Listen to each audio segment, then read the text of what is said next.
ولا تهنوا في ابتغاء القوم إن تكونوا تألمون فإنهم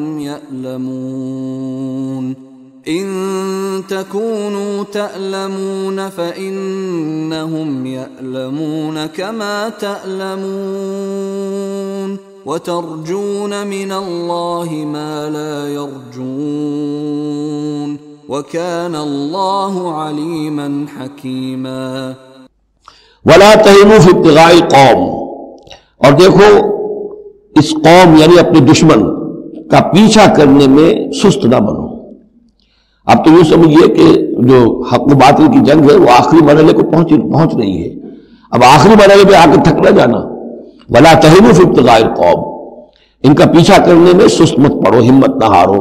ان تکونوا تعلمون، بڑے پیارے الفاظ ہیں، اگر تمہیں کوئی تکلیف پہنچتی ہے، الم پہنچتا ہے، بے آرامی ہے، فإنهم يعلمون تعلمون، تو کیا انہیں نہیں پہنچتا؟ انہیں بھی تو تکلیف پہنچتی ہے، وہ بھی جنگ کر رہے ہیں، وہ بھی زخم کھاتے ہیں، ان کے بھی لوگ مر رہے ہیں، وہ ساری تکلیفیں انہیں بھی پہنچ رہی ہیں، دشمنوں کو بھی۔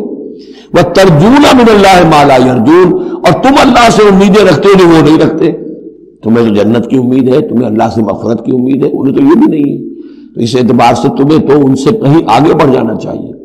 جو آخری آیت تھی سورہ آل عمران کی کہ یا ایھا الذین آمنوا اصبروا وصابروا ورابطوا، ان سے تو بڑھ جانا چاہیے صبر کے اندر کہ تمہارا سہارا تو اللہ ہے، وما صبرک الا باللہ۔ ان کے تو یہ من گھڑت قسم کے دیویاں دیوتا، ان کے دل کے اندر ان کی حقیقت میں کوئی قدر و قیمت بھی نہیں ہے، پھر بھی وہ اپنے باطل معبودوں کے لیے اس طریقے سے جان جوکھوں میں ڈال رہے ہیں، تو مسلمانوں تمہیں تو اس سے 10 گنا کرنا چاہیے۔